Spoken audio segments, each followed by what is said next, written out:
Hey, everybody, it's Ham Nation time. We've got Valerie back with a little recap on her cruise. We've got some special guests to tell you about YOTA month. George is here with an Arduino project, and Bob shows you some more of his new digs back in St. Louis. And it's going to be a great show, and if you don't watch, we can't be friends. So here's Ham Nation. Ham Nation's brought to you from LastPass Studios. You're focused on security, but are your employees? LastPass can ensure that they're making access and authentication seamless. Visit lastpass.com/twit to learn more. Podcasts you love. From people you trust. This is Twit.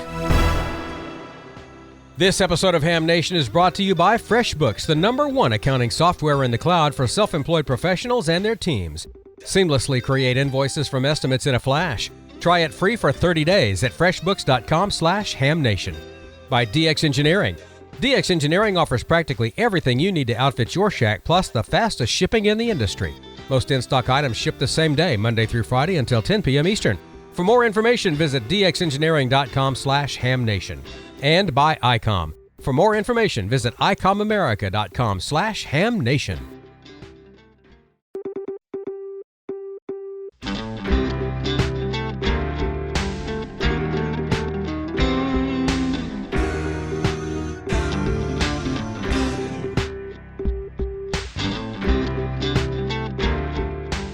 This is Ham Nation, episode number 437 for January 22nd, 2020.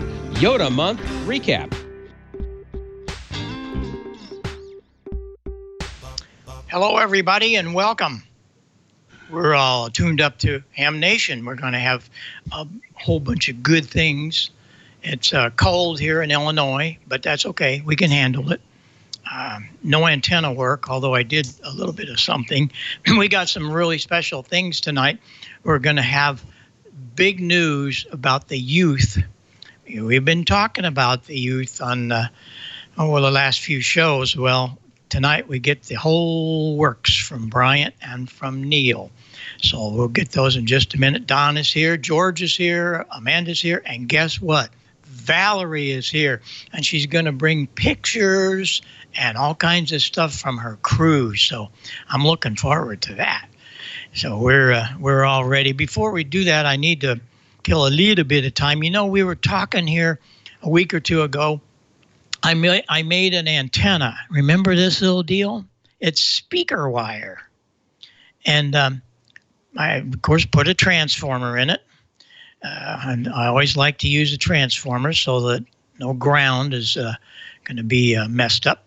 It works really good on 20 meters. And I can't.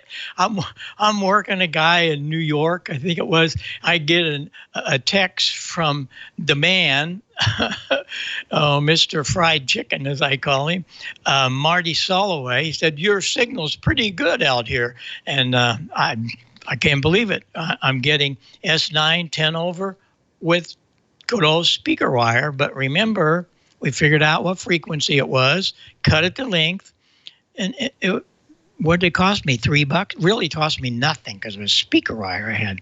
But I needed something on 20 meters to listen. I never realized that was going to happen, but it did. But that was fun. That was fun. I got a note, and I got to read this to you. We had a listener, a viewer, that he really got his license because of Ham Nation. As through his teenage years, he got into electronics, but never really got over the hump to get his license until he started watching Ham Nation. Well, Steve passed away a couple of weeks ago, and I'm really, really sorry because I was hoping to have him on this show, but there we go. Time gets to us. And thanks to Todd Johnson, KD9BNQ, he let me know about that Steve WA9SAS is in a silent key, but he enjoyed his last years truly because of Ham Nation. And so those are all good things when things are really, really sad, that something came good in his life because of some of the things we did. And one other thing I'll let you see, this is what I've been doing the last couple of weeks. I'm going to give you a little runaround of what's going on here. I finally have it all working. I mean, everything. Here, some organ music I did years ago, and getting ready to do a CD of that. But all the consoles are working. All the rigs are working.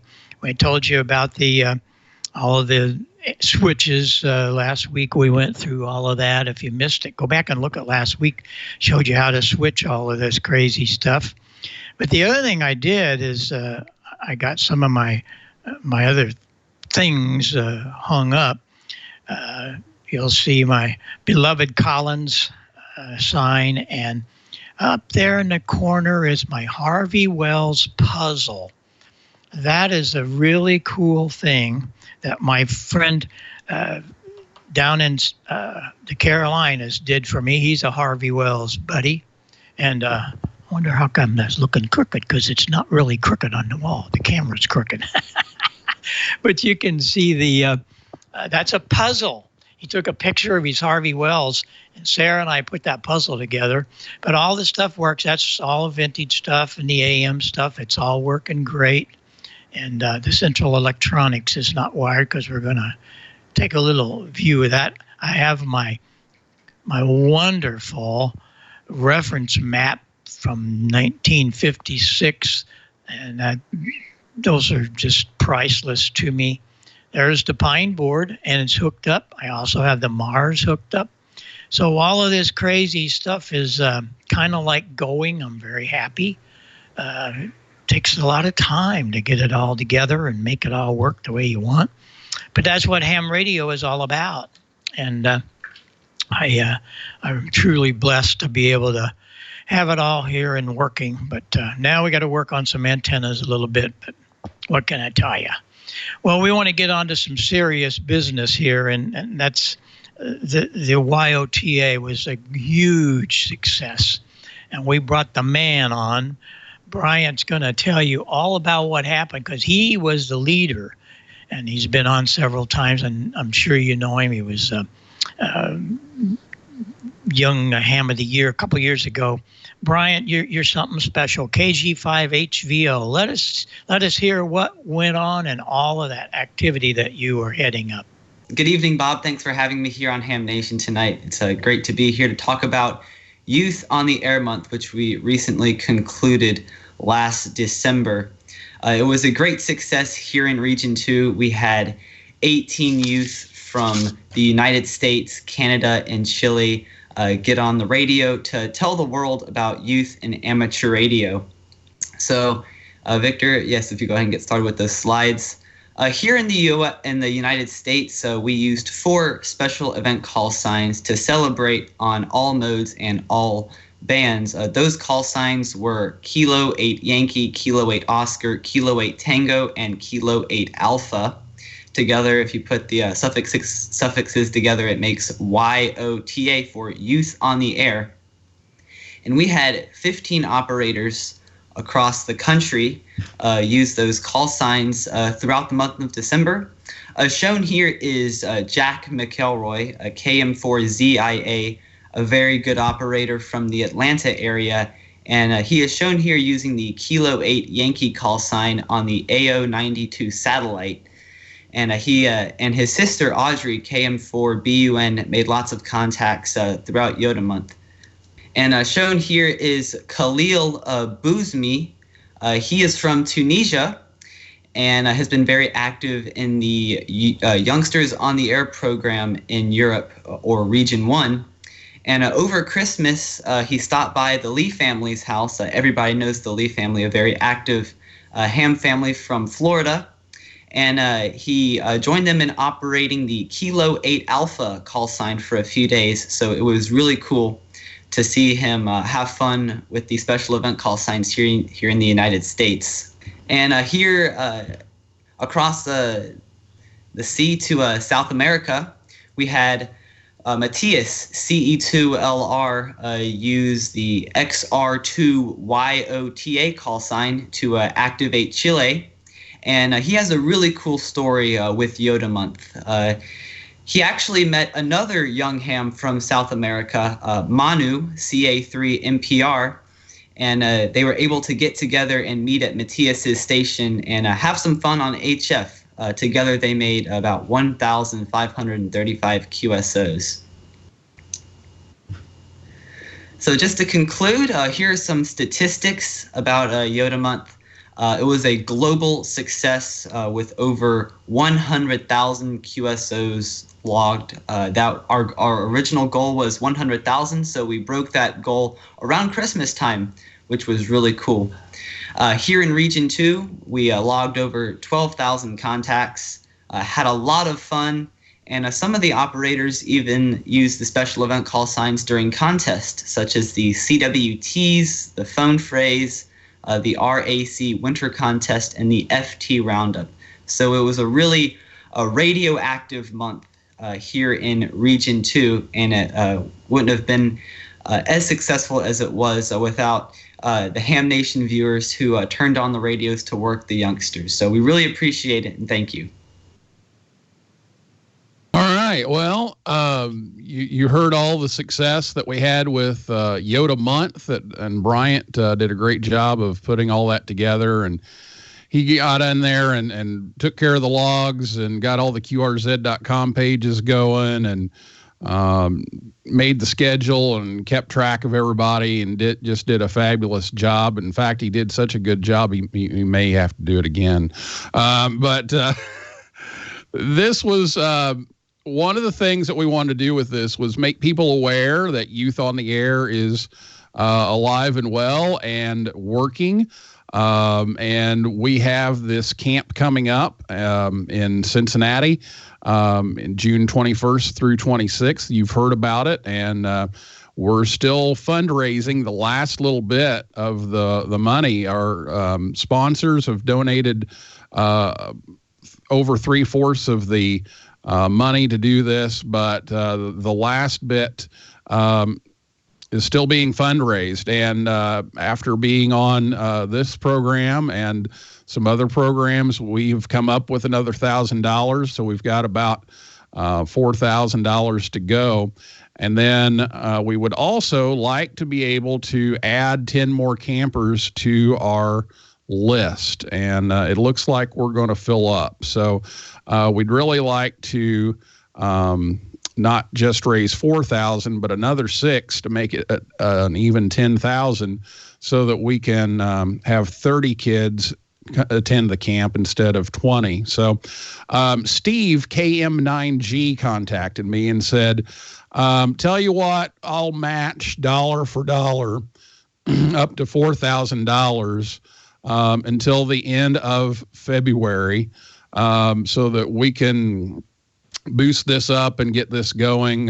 He was really behind what we were doing and interested. And so thanks to Steve KM9G, we have that matching program starting today. So for every dollar that you donate toward the camp, Steve will kick in $1. So you'll actually get $2 out of your donation, up to $4,000, and that's going to run through the end of February. So through the last day in February, donate to our cause and help us be able to bring all these young people in and let them experience ham radio in a fabulous way over at the Voice of America Museum over in Cincinnati. So you can do that by going to youthontheair.org and click on donate, and you see the page there. We can accept PayPal donations. We can accept them on GoFundMe on our fundraiser. And we can also, if you contact us, we can certainly take a check.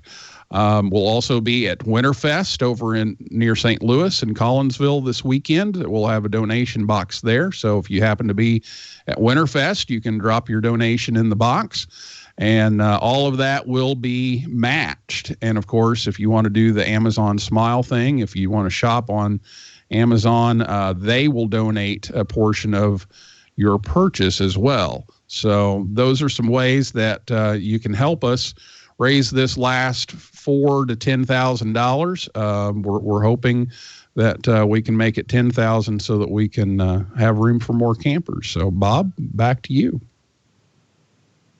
Well, what I love about all this, Neil, we're not talking about 50 or 100 contacts. We're talking about thousands. That is just so great. And these guys and gals have they put their heart into this project, and you have been the leader. Of course, you got to have a leader. But the thing about that, once you got the rock pushed up the hill, they took it all the way down, and boy, have they gone with it. I'm so happy for everybody, because it shows anybody that's not really in the know of what ham radio does, what kind of youth that we are attracting, and what we give, the benefits that the youth gets from amateur radio. So thanks to you. I know you work really hard on this, and there's all kinds of the parents of these guys and gals are all right with it. So we appreciate all of that. And we'll look forward to seeing if we can help you build a little bit more this weekend when you're here in Collinsville, which is outside of St. Louis. It's only about 20 minutes from where I'm sitting, absolutely. So we'll look forward to seeing you this weekend, and I appreciate you doing all this, Neil. Bryant, thanks for all your We will have a nice little booth there. Just tested out the video tonight. We'll have a video running, the donation box. We'll have the kit that we're going to build. I'm going to be giving a couple of lightning talks about the camp, and then Sterling, N0SSC, and I will be doing the youth forum over there at Winterfest. So it should be a great time. Look forward to seeing you and seeing everybody over in Collinsville this weekend. And yeah, I mean, the youth that we have are just amazing. They do fabulous things. The youth are really the ones that are going to be presenting at this camp for the most part, with very few exception. We have young people doing the presenting and the teaching, as well as the learning. So it's going to be a great time at the camp, and 129,000 contacts, really? That's amazing. Oh boy. Well, congratulations, and we'll look forward to seeing where you're going from here. My goodness. So I appreciate you being on with us and letting us know what's going on. And you always know you have a place here, and we'll look forward to the next report. So we'll see you this weekend, Neil. All right. Okay, Bryant, you take care, buddy. All right. Thank you, Mr. Heil.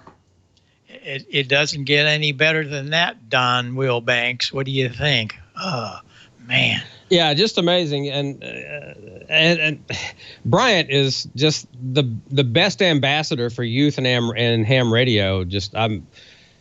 When he was announced as the Young Ham of the Year winner a couple of years ago, and I got to meet him. Well, of course, I knew Bryant right after he got licensed.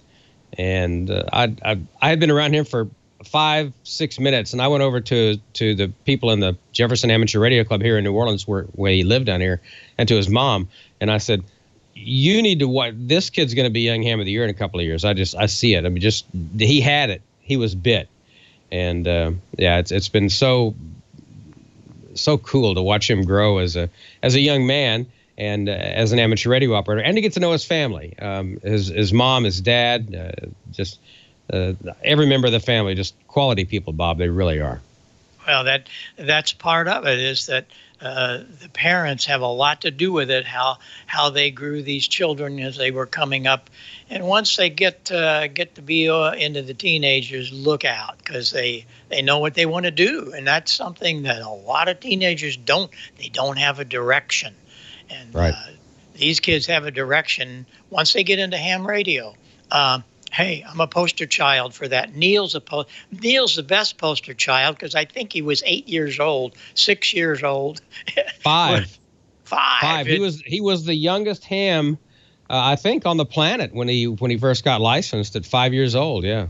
Yeah. Wasn't that right? Isn't that right, Neil? Yeah, and now we're going to put a 0 on that at the end of the year this year. So, well, congratulations! And but I'm right about this. I see it not only in ham radio, but in real life. some of these kids don't have a direction, and they're just kind of lost, and they go out and get into bad things.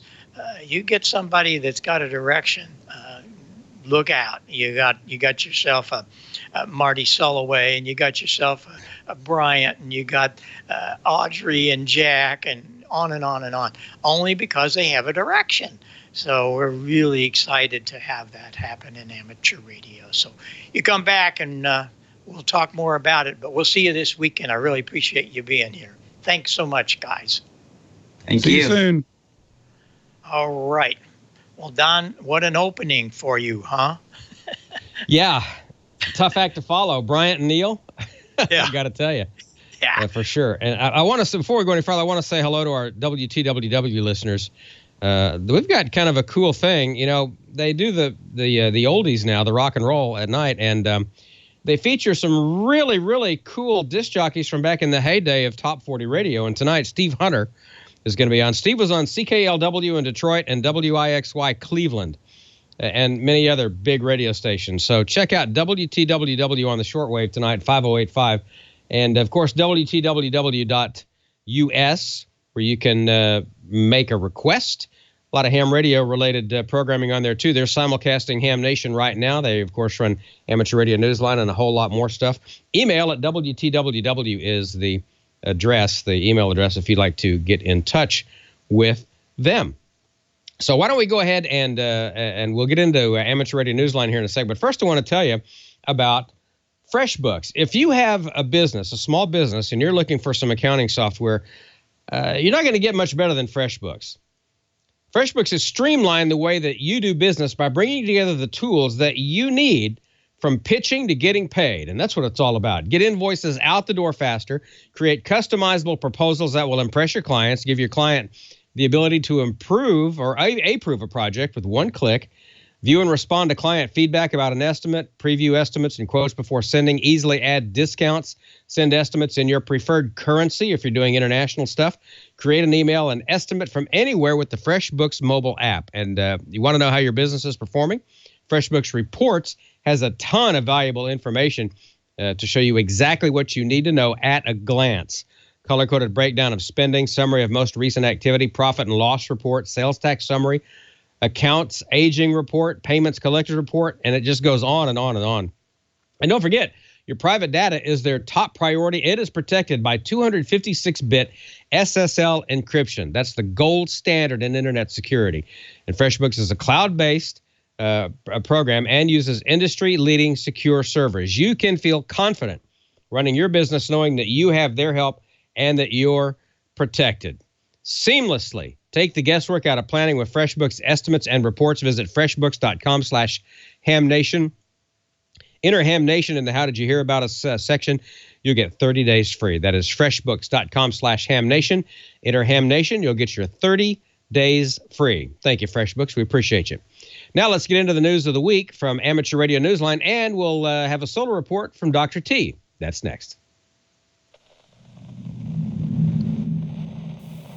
From Amateur Radio Newsline Report number 2203, these are the Ham Nation headlines for Wednesday, January 22nd, 2020. In the Philippines, hams activated quickly following the eruption of a volcano near Manila. The eruption of the Taal volcano near the Manila metro area in the Philippines on January 12th spurred an activation of the Ham Radio Emergency Operations, or HERO, network of the Philippine Amateur Radio Association. As conditions worsened with power blackouts, hams became active on the 2-meter calling frequency and were joined by Para Club, DX1ACE and others in their respective areas. Ashfall had begun to affect metropolitan Manila, even northern Quezon City. The southern cities were reported to be seriously impacted. DX1ACE began a relief effort to assist evacuees in the Batangas area evacuation centres. IARU Region 3 Disaster Committee Chairman Danny YB2TJV issued a notice that 40 metres was also being monitored. By January 13th, however, a change in wind direction had given Metro Manila a relief from the ashfall. For Amateur Radio Newsline, I'm John Williams, VK4JJW. Following up on last week's top story, hams are on the scene in Puerto Rico, helping an island shaken by the latest tremors. With thousands of people displaced following a 6.4 magnitude earthquake and a later 5.9 magnitude tremor, volunteers from the Amateur Radio Emergency Service, or ARES, are in Puerto Rico assisting the American Red Cross. Although commercial telecommunications remained largely intact and most of the island's power was back on, hams were handling health and welfare traffic on VHF and UHF and at Red Cross headquarters as of midweek. The ARRL's Ham Aid Fund was also sending equipment. Puerto Rico Section Manager Oscar Resto, KP4RF, told the ARRL that radio operations are being used as a backup in case further quakes occur. According to the U.S. Geological Survey, the quakes are among more than 500 to strike the Caribbean territory since late December. The recent quakes are said to have caused $110 million worth of damage. For Amateur Radio Newsline, I'm Christian Kudnick, K0STH. And from the Sultanate of Oman comes word of the death of its longtime leader, a notable ham radio operator. An amateur radio operator who was also the longest tenured monarch in the Arab world has become a silent key. Sultan Qaboos bin Sayed, Alpha 41 Alpha Alpha, was credited with transforming the Sultanate into a modern developed state since becoming its ruler in 1970. The Royal Omani Amateur Radio Society, Alpha 47 Romeo Sierra, notes on its webpage that it was created in 1972 under his patronage. Various media outlets recalled him as a man of peace. A BBC report noted that although no cause of death was confirmed, the Sultan had been in Belgium in December seeking medical treatment, presumably for cancer. Sultan Qaboos, who died Friday, January 10th, was aged 79. For Amateur Radio Newsline, I'm Jason Daniels, VK2LAW. And that's all from the Amateur Radio Newsline, your independent source for amateur radio news for 4 decades and counting at arnewsline.org. With John Williams, VK4JJW, Christian Kudnick, K0STH, Jason Daniels, VK2LAW, Karen Eve Murray, KD2GUT at the news desk in New York, and our news team across the globe. I'm Don Wilbanks, AE5DW. 7-3. We'll see you next time here on Ham Nation. Now here's the solar update from Dr. Tamitha Skov, WX6SWW. We have some fast solar wind that's from a coronal hole that's rotating in through the Earth strike zone. And our sun continues to wake up by firing multiple solar storms. Those stories and more in the news this week. This space weather forecast is sponsored in part by Millersville University. Come get certified in broadcast space weather. Visit millersville.edu/SWEN. Our sun continues to wake up this week. As we look back at the 14th, you can see in this bright region right here, whammo, right there, it launches an Earth-directed solar storm. Now, this solar storm wasn't that big, so it didn't cause much of a ruckus at Earth, but hey, who cares? I mean, we've been sitting at solar minimum for so long, I almost forgot what a solar storm looked like. And as if to remind me, we had some bright region on the high latitudes in the northern hemisphere, and it fires off not one, but 2 solar storms. The last of the 2 solar storms was fired off less than a day ago. And this solar storm is also Earth-directed, but most likely, once again, it's going to be very small. So don't expect all that much. We might get a little bit of aurora at high latitudes over the next few days. And that's also going to be due to this coronal hole that's rotating in through the Earth strike zone now. This coronal hole is sending us a little bit of fast wind, kind of a pocket of fast wind. And again, it's going to make the aurora at high latitudes dance for a little while, but mid-latitude aurora photographers, you're going to have to sit this one out, but at least you can have a smile on your face because it looks like the sun is coming out of its slumber. Switching to our M-Flare threat meter, you can see over the past week, we've actually been boosting just a little bit in our X-ray flux, and that means by proxy, the solar flux is also boosted. As a matter of fact, the X-ray flux actually reached the B-floor for a short little while before dipping back down. This is due to some bright regions on the Earth-facing disk that actually, some of them have been solar cycle 25 bright regions, so this is really good news. But we aren't seeing any real flare activity as of yet. That will come. It's not coming yet. But it is good news in the sense that we're staying in the low 70s for solar flux, and that means marginal radio propagation on Earth's day side. And these conditions will likely continue over the next week. Switching to our solar storm conditions, You can see back on the 9th, we actually did reach some active conditions due to some fast solar wind from a small coronal hole that was rotating in through the Earth strike zone. It didn't last all that long, and we pretty much stayed at unsettled conditions, and then after that began to quiet down and quiet down and quiet down some more. And there's been a little bit of pockets of fast solar wind that kind of bump us back up to unsettled conditions for just a moment or so and back down. And this is actually good for you GPS users at low latitudes. This slightly unsettled conditions actually helps your GPS reception. So you should be pretty happy to see this kind of thing. Now we're actually beginning to get some fast wind again. So you're seeing the unsettled conditions ramp back up. And most likely this is going to be more of the same. We'll probably stay at unsettled conditions here over the next couple days. We have a small chance of active conditions, but most likely things will stay pretty much as they are. Switching to your solar storm conditions and aurora possibilities over the coming week, we are getting hit with that fast solar wind from that small coronal hole that's rotating in through the Earth strike zone right now. At high latitudes, NOAA's expecting unsettled conditions, but we could see up to about a 40% chance of a major storm. But at that intensity level, it won't last all that long before it begins to die out. Now, mid-latitudes, we're only expecting unsettled conditions with up to about a 30% chance of active conditions. And again, this should die out reasonably quickly and keep things pretty much unsettled. But then we get that little mini solar storm that's going to hit us probably around the 25th. And at high latitudes, it might give us another chance for some storming for not for very long. And then at mid latitudes, we could once again get a small chance for active conditions. But most likely it's going to remain unsettled. And this is just going to be something that's going to dance for high latitudes. So you aurora photographers, if you're up at the high latitudes, keep your batteries charged. You might actually have a pretty nice week looking forward. Switching to your solar flare and particle radiation storm outlook over the coming week, everything is still in the green when it comes to solar flares. We basically have a spotless sun right now, so we have no risk for radio blackouts, and that should make you GPS users very happy. But we do have a few bright regions on the sun, and that is boosting the solar flux on Earth's day side. We are sitting in the low 70s right now, which means marginal radio propagation for amateur radio operators and emergency responders. And as we get to the end of this week and up into next week, you should see the solar flux numbers rise just a little bit. That's going to be due to that bright region that's rotating into Earth view from the sun's far side. So we could be in the mid 70s by next week. So you have something to look forward to. Now, also because it is still solar minimum, even though the sun is beginning to wake up, we still have a higher impingement of cosmic ray flux than we normally would have.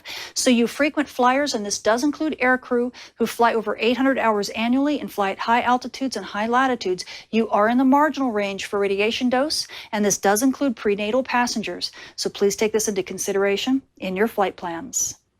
So the space weather this week is continuing to show signs of life. We are now beginning to get little mini solar storms being fired at Earth, and considering we haven't really seen any in quite some time, it's really nice to see them again. Now, along with some fast solar wind being sent to us from a coronal hole that's passing through the Earth strike zone right now, aurora photographers, if you're at high latitudes, you could get some decent shows here throughout this coming week. Now, also, these solar storms, they're not firing any big radio bursts or anything like that, so you don't have to worry about radio comms for any satellite launches or anything like that right now. But amateur radio operators and emergency responders, you guys should be really loving life because we're still sitting at the marginal range for radio propagation on Earth's day side. We haven't dipped back into the poor range, and that's because that solar flux is just hanging in there. On top of that, you're going to get a boost at the end of this week and into the next week. We could actually be seeing solar flux going into the mid 70s. It's like the balmy 70s. So enjoy some decent radio propagation on Earth's day side, probably all into next week. Now, you GPS users, well, you know, we have a small solar storm hitting right now. It's not that big a deal. It's only keeping us at unsettled conditions, and that actually is good news for you because that actually helps to stabilize that upper atmosphere. You just love these weak solar storms. So as long as that continues, it should give you some decent reception even at low latitudes, as long as you stay away from the dawn dust terminators and you stay away from aurora. I'm Tamitha Skov. Thank you for watching. Thank you, Dr. T. Always good stuff. I say it every week, but it's true. The best way to get her up to the minute almost information is on Twitter. She's a great follow at Tamitha Skov, and spaceweatherwoman.com is great as well. And she has a YouTube channel. You can go back and look at previous reports if there was something you missed. Also, I had to edit a bunch of stuff out of this one. There's a whole lot more information on this report. Just look for her on YouTube, and you can see it all in its entirety. So thank you, Dr. T. I want to talk to you a little bit about DX Engineering. I got the new catalog here, and it says here on the front, we're all Elmers, and that is absolutely true. These guys are experts in ham radio. They know what they're talking about. And if you're looking for an amplifier, this is the place to go right here at DX Engineering. They're always looking for the latest products that can help hams improve their stations, and they're very happy to have in stock new amplifiers from Icom and RM Italy. And coming soon to DX Engineering, RF Kit's new amp to help you start the new decade by upgrading your on-air performance. Acom's 700S solid state 1.8 to 54 megahertz linear amp is the latest addition to their state-of-the-art lineup of HF and 6-meter amplifiers. It's rugged, compact, it's lightweight, and it makes a great choice for field operations and de-expeditions. You'll love the 700 watts of output. That's PEP on sideband or CW. Has an intuitive, easy-to-follow screen menu which simplifies operation. No special skills required when changing frequency bands. Full output operation, 700 watts, only requires a maximum of 40 watts in drive. The 700S is compatible with all available transceiver models on the market. And DX Engineering is really pumped to add RM Italy's BLA 350 Plus 1.8 to 30 megahertz linear amp to their lineup. It's compact, it's fully automatic, it delivers up to 300 watts output with less than 12 watts input on 160 through 10. The BLA 350 Plus can be used on all narrow band modes of transmission, including CW, AM, FM, RTTY, and FT8. It's available in 120 and 240 volt versions with appropriate fuses and AC power cords. And from RF Kit, the solid-state RF 2KS linear amplifier, exclusive to DX Engineering in North America. This German-made 1,500-watt unit delivers excellent signal quality, a lot more for serious contesters and DX chasers. Features full legal limit capabilities across 160 through 6, updated speed-controlled low-noise fans, fast pin diode, transmit-receive switching for extra quiet operation, internal automatic antenna tuner with unlimited memories, and a 7-inch colored touchscreen. DX Engineering ships faster than anybody else in the industry. Most orders placed by 10 p.m. Eastern are shipped the same day. With proven products and expert advice, DX Engineering is helping you shrink the globe. Request your catalog. Shop online 24/7 at dxengineering.com/hamnation. And you, too, can put the power of these Elmers in your shack. They're literally just a phone call or an email away pretty much any time. I've met them, and they're great people. If you ever get the chance, go up to Talmadge, Ohio, and go through the store there. Amazing company, amazing people, and we're so happy to have DX Engineering in our corner. We're also happy to have Valerie back tonight, and she's going to tell us about her cruise. Valerie, welcome back. Hey, thanks, Don. You know, I got to tell you, whenever you do those Freshbooks ads, I get real weak in the knees when you talk accounting terms. Well, yeah, you're a numbers gal, yeah. Yeah. Also, you know, my prayers go out to those people in Puerto Rico. I know after Hurricane Maria hit, a lot of the homes that were wooden structures were completely destroyed by the hurricane. So it just left the cement structure homes, and now those are all destroyed by the earthquake. So these guys just can't cut a break, and my heart and prayers go out to everybody in Puerto Rico. Yeah, I was on a cruise. Yeah, I had to get away from this cold weather. And Jerry and I were lucky enough to score a bridge tour. It's not really ham radio related, so I'm just going to give you the very, very condensed version. I got the full version on my YouTube channel if you want to see it, but go ahead and roll tape. And then I also got to play in the Grand Caymans. I was on the air, and then I got something special to announce at the end. So get her started. Victor?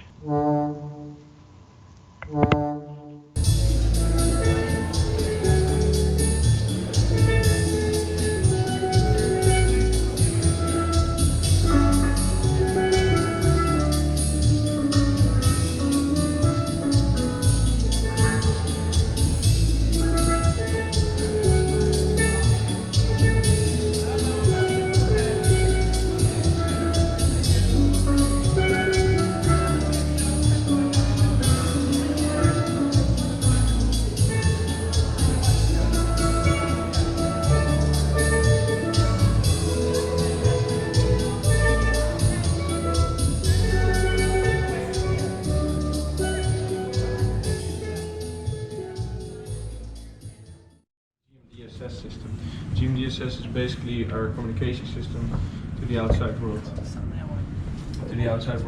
So we have MFHF, which is a system which is going through 200 nautical miles. And nautical miles are slightly different than land miles. So basically they can reach up to 500 kilometers. You can reach up to 30 miles approximately. Sure. And this one, all over the world if you get navigation. Yeah, exactly. Yeah. But I'm just curious what band or frequency that this one's in, though. This one. Let's see. It's different. They're scanning. For example, let's see. They're scanning all around. Yeah. And then over here, the system. This one is Immersat. Basically, what that does is sending an email kind of to a satellite, from the satellite to where we designated to go. So after the bridge tour in Jamaica, next stop was Grand Cayman, where Jerry and I turned ashore and were met up by ZF1EJ Eaton and his new bride, Marites. We went to their home/ham shack, and I was able to operate as ZF2VH. I applied for the call sign a year ago, but we never made it ashore. So I was able to use that before it expired. I operated on 17 meters. We only had a couple of hours, so I got on 17 phone, and I used that log periodic you see on the upper left-hand side of your screen. And it was great fun to be the DX and hear how well propagation is with only 100 watts in the Caribbean. And here's a little clip of me operating from Eaton's Ham Shack. 7388. This is Zulu Foxtrot 2, Victor Hotel, QRZ. Alpha Bravo 5, November X-ray. Is that a Roger?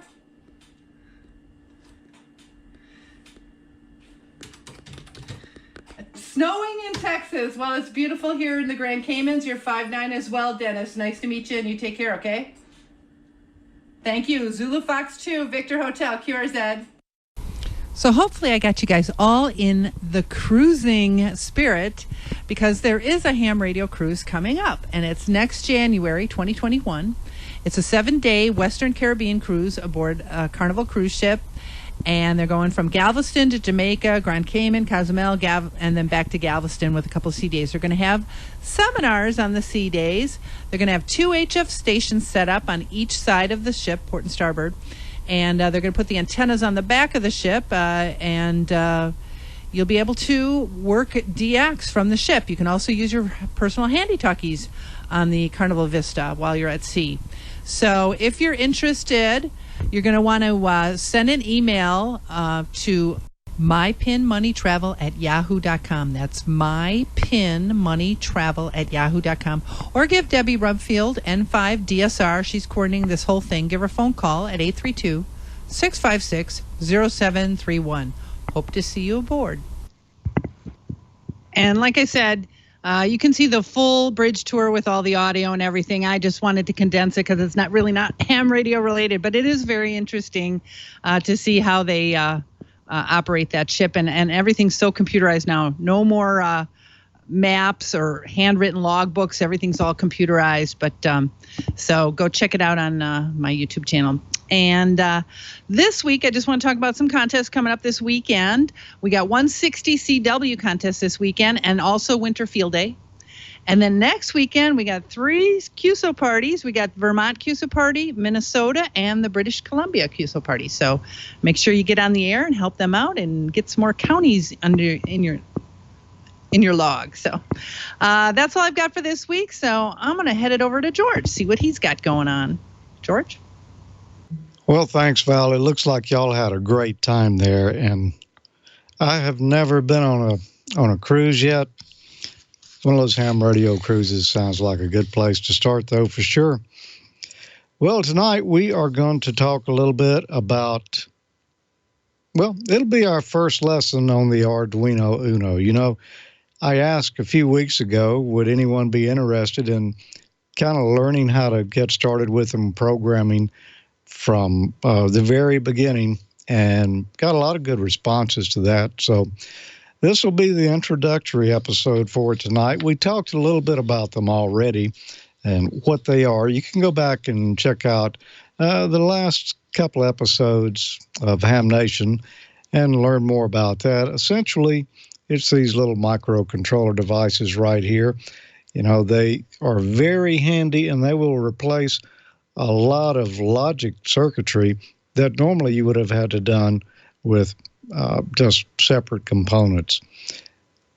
Packs a lot of punch, and essentially just one little chip right here. So tonight we began that. I already mentioned that the things you would need, number one would be an Arduino Uno, and that is this device right here. This is the Arduino Uno. You can get it at arduino.cc, and you can also buy these. It's open source, so there are a number of manufacturers. I recommend getting an original Arduino, though. There are a lot of clones out there that you can get real cheap. We talked about that last week. But there is a USB chip on here, a USB to serial converter, and there's the USB port.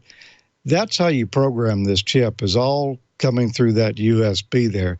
Some of the clone devices out there use a different chip, and it is not compatible with the drivers that are available. That changed some point back. So I still recommend the original Arduino devices here. You can get at arduino.cc. You can also buy them from a lot of other places, Adafruit, Jamico, just, all the major manufacturers or parts distributors carry them.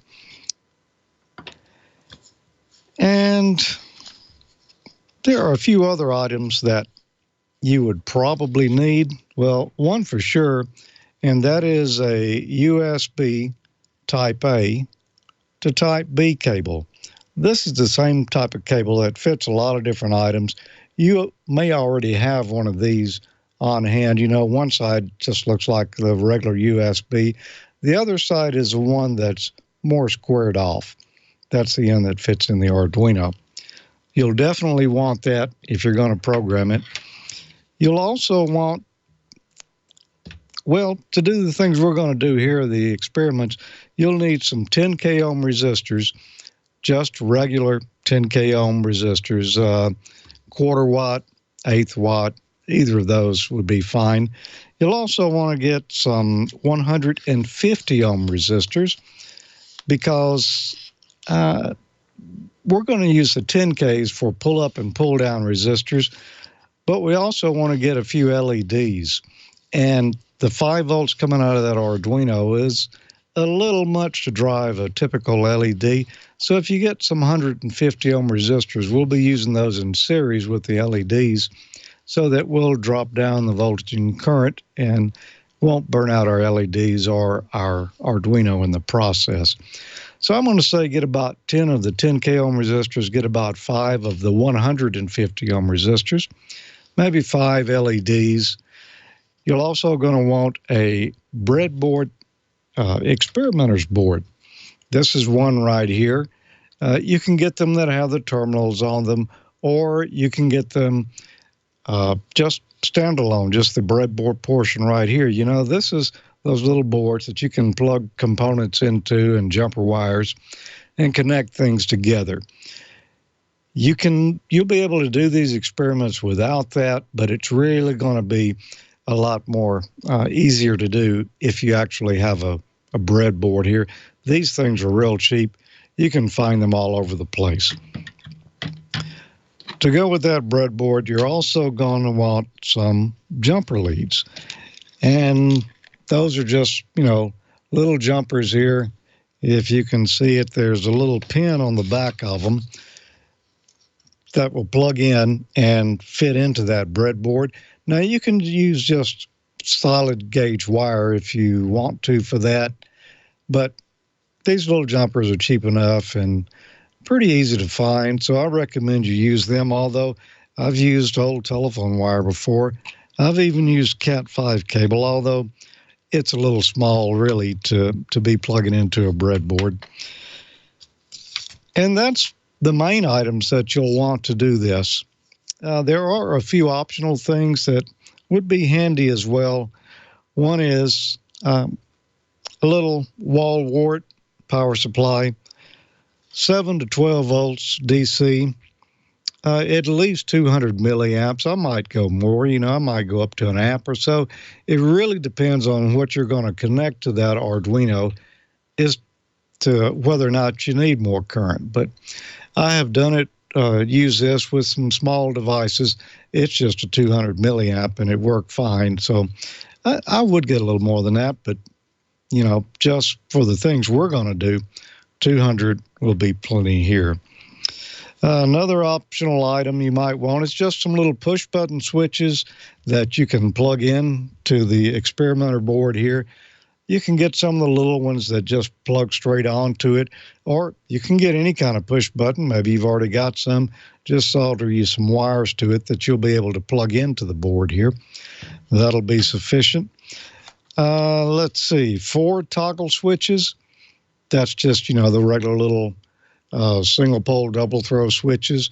You'll put some jumper leads on it so that you can plug them into the board. Now, these are not required items. These are just a few optional items here. And you might want to get some, test lead clips, just some little wires with alligator clips or the little clip-on clips that you can hook around a component and test. Those could be handy to have as well.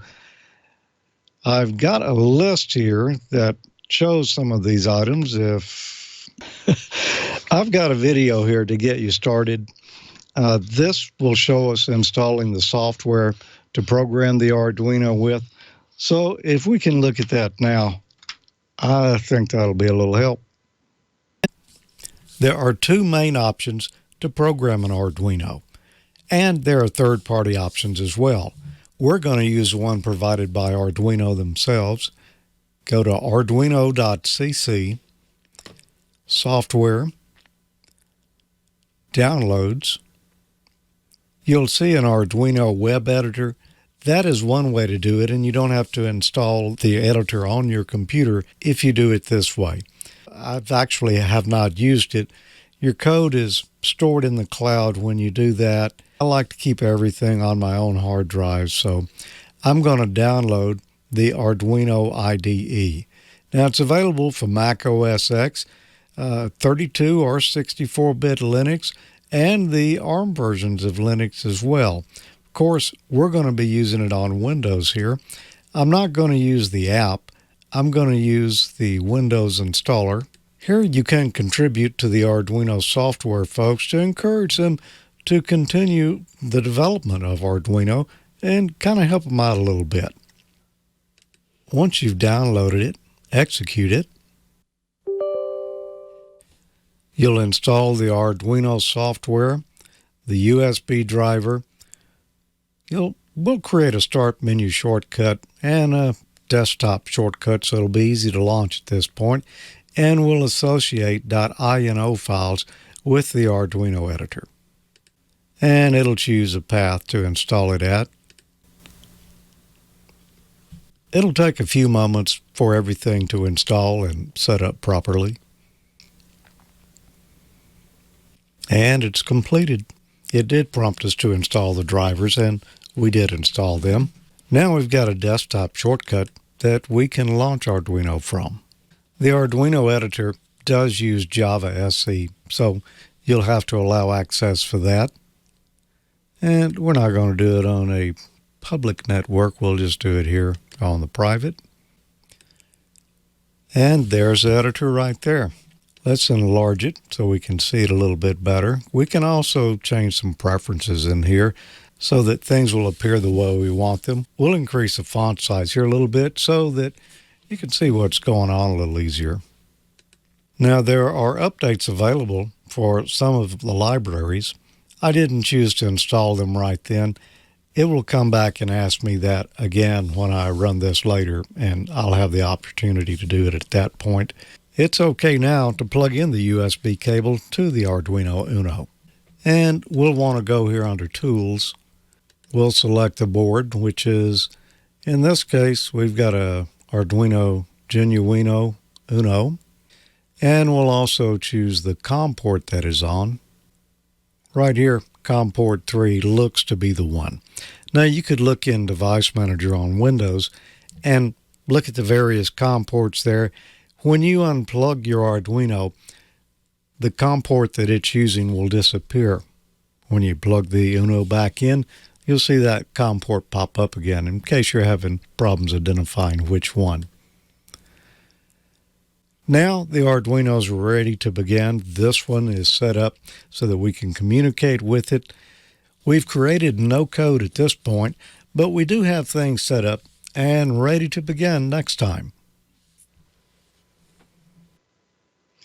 So there you go. Follow along at home and learn how to program these little Arduinos. It's not that difficult. We're going to learn more about it. Pretty simple. I mean, if you've ever done any programming at all, even maybe if you took basic programming 20 or 30 years ago or longer, all of that's applicable. It's very similar. I'm going to show you exactly what you need to know to get started. And, well, we've talked about it before. And that's lesson number 1. So the items I mentioned earlier, collect those up, particularly the first ones there. You'll want them. Of course, the number 1 thing you'll want is the USB cable because the Arduino does not come with one of those. And that's it for this week. I believe, well, let's take a break, get a message from our fine sponsors here, and come right back.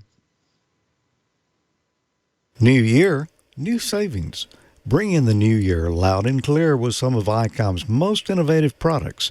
Check out the Icom America website for current promotions on Icom 7610, 7300, and 9700. Start the year off right with the high-performance IC 7610, a direct sampling transceiver that will change the world's definition of SDR. It has the ability to pick out the faintest signals even in the presence of stronger adjacent signals. RF direct sampling system, 110 RMDR, independent dual receivers, and dual digicell. With the IC 7300, Icom is changing the way entry-level HF is designed. High-performance, innovative HF transceiver with a compact design that will far exceed your expectations. RF direct sampling, 15 discrete bandpass filters, large 4.3-inch color touchscreen, real-time spectrum scope, and SD memory card slot. The IC 9700 was built with a VHF-UHF weak signal operator in mind.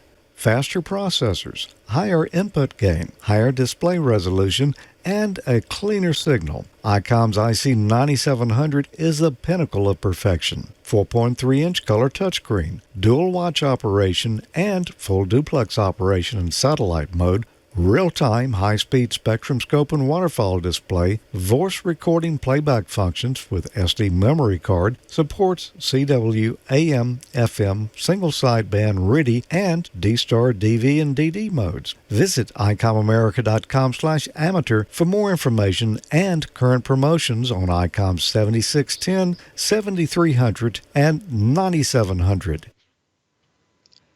And Icom invites you to enter in the weekly drawings for some great swag prizes like T-shirts and hats. You can register at ICOMAmerica.com/HamNation, and you'll automatically be entered in the monthly grand prize drawing for a new radio. For January, that new radio is the Icom ID 5100A Deluxe Dual Band Dual Watch Mobile with touchscreen. It's FM or D-Star dual watch receivers, large or 5.5-inch touchscreen display, built-in GPS, DV and FM repeater list function, SD memory card slot for voice and data storage, and there's an available Bluetooth module, and you can download an Android app as well.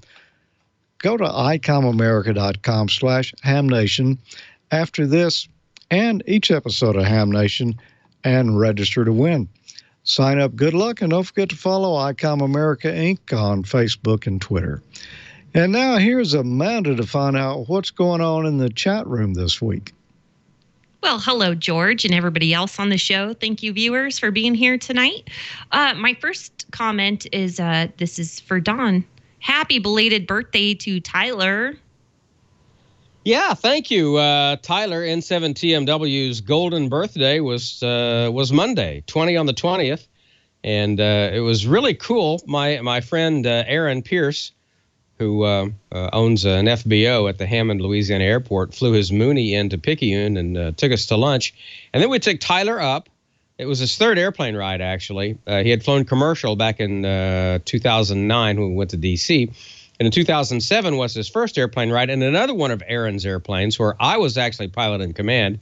But for the flight on Monday, Tyler got to be pilot in command. So he got to fly the airplane. We flew over the house, and it was just a great day all the way around. Went to dinner with Dawn and Tyler afterwards, and yeah, it was a great day. So thanks, Amanda. It really looked like it was fantastic, and I think he really enjoyed it. And he's such a good kid, man. Yeah, he changed his Facebook profile picture to him by the airplane, and I was totally shocked by that. So yeah, I think he had a good time. If he changed his Facebook profile pic, yeah, he had a great time. Absolutely. So my next question is kind of talking about Arduinos. So Don, I'll send it back to you. Do you use Arduinos for anything? No, I've got a couple of Raspberry Pis, but as far as trying to program them, I have never done that. I did, however, I borrowed an Arduino from the robotics program at Tyler's high school because I needed the Arduino to program something else. I needed to flash. I needed to flash the ROM chip on one of my Raspberry Pis. I think it was to upgrade it or something. And I borrowed the Arduino from his robotics class to do that. But I don't own an Arduino. I own a couple of Raspberry Pis, and I really don't know anything about programming. But it looks pretty easy, and it's something that I would love to get into and maybe try one of these days when I have some free time. Same here, all the way around. We have quite a few Raspberry Pis that run some repeaters and some different nodes and things like that, but never have we ever played with one. Valerie, what about you? Do you and Sherry ever play around with that stuff? Nope, we don't. Don't own any Raspberry Pis or Arduinos, so no. I hear you. So George, you use Arduinos for a lot of things. I'm kind of curious, what's your favorite application for it? Oh, it's hard to tie down to just one. Probably the one I use the most, though, is a little device up here that I think maybe we looked at it here recently, the little Arduino antenna switch that I made. It connects to my HF rig. You know, there's voltage that'll come out one of those pins, so the accessory port on the back of most rigs, and my Icom has that.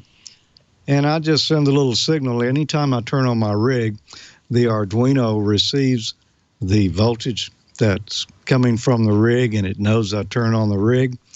And I've got one of those nice rotary mechanical coax switches that one side is connected to the ground and the other side is connected on out to my antenna. So anytime the rig is not on, that switch is rotated into position where it's, short to ground. So if lightning struck, it's not coming in the antenna into the rig because the rig's at ground potential.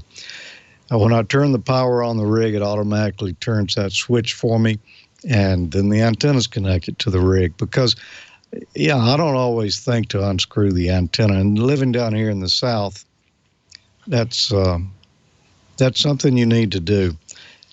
I couldn't find anything that did that, so this just seemed like a good application. So that's the one I use the most, although I've built a lot of other stuff with them. Absolutely. And I know that you guys play with these a lot on the amateur Logic. So would Tommy have a favorite?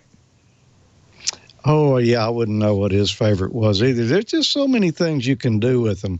The difference between this Arduino and a Raspberry Pi, Raspberry Pi is a full little single board computer. You use an SD memory card on it. It has an operating system. When you turn it on, it boots off of that SD memory card, and you run an operating system like OS X or Windows. The Raspberry Pi doesn't have that. This is more of an embedded controller. All the information to boot this up is located right on this chip. You just apply the power and it boots up and it runs the program that you had put in it. And that's all it does. It won't surf the internet unless you had hooked the proper things to it to do that. But typically that's not what you use it for. You use it for more things that you want to be robust, because that's all this will do is what you've programmed it to do. So you really don't have to worry about it crashing like you do with, a board that's got an operating system on it. Absolutely. The one thing I know about Raspberry Pis is that a lot of times the SD cards all of a sudden get corrupt, and that's very, very, very frustrating. But speaking of Pi, our chat room can't leave it alone. So they've been mentioning every kind of pie in the world. So now we're all hungry. And speaking of that, Valerie, I have to say, tell us about cruise food. Isn't it not the best in the world? It's the most fantastic. We do Holland America because we just love their food. I've tried a couple other cruise lines, and we're a little slower paced on our activities, and Hal's a little older. It's more our age. So, but yeah, and then they have the 5-star restaurant you pay extra for, and we always do it at least once on the cruise because, they had this one Grand Marnier chocolate lava cake, best dessert I ever had in my life. I talked the chef into giving me a recipe. I made it, and it's so good. Yeah, that's the best part. Gained 6 pounds. Woo! That's not bad at all. Nope. No. It sounds amazing. I would love to go on a cruise just for the food alone. Don, you ever been on a cruise?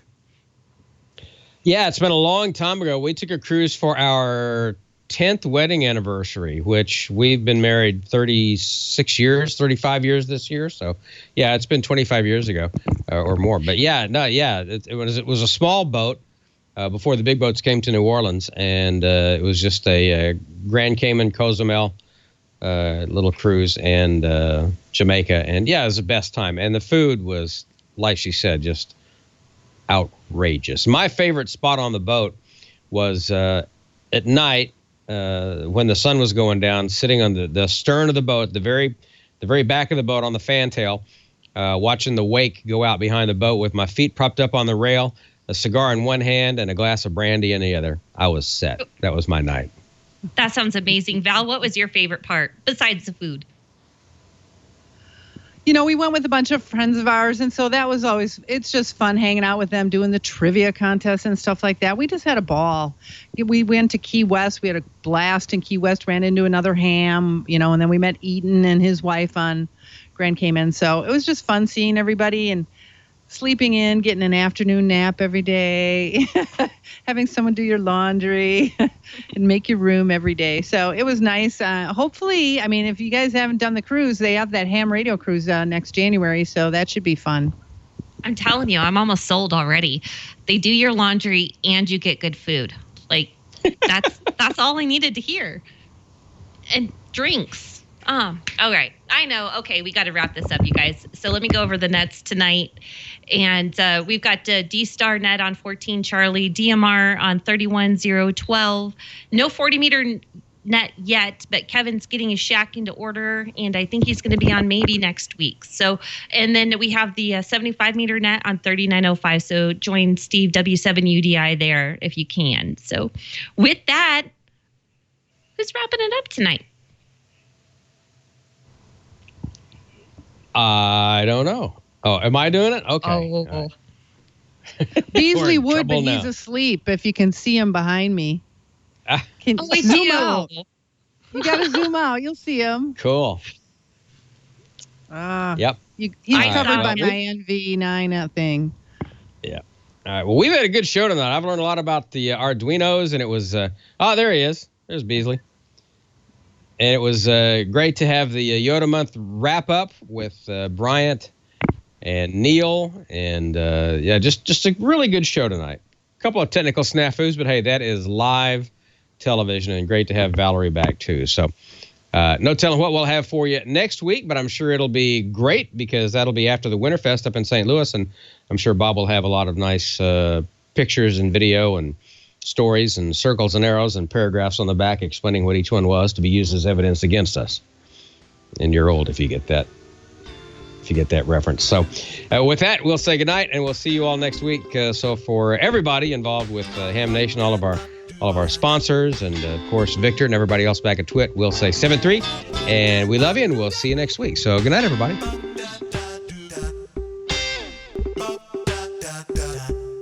Bop.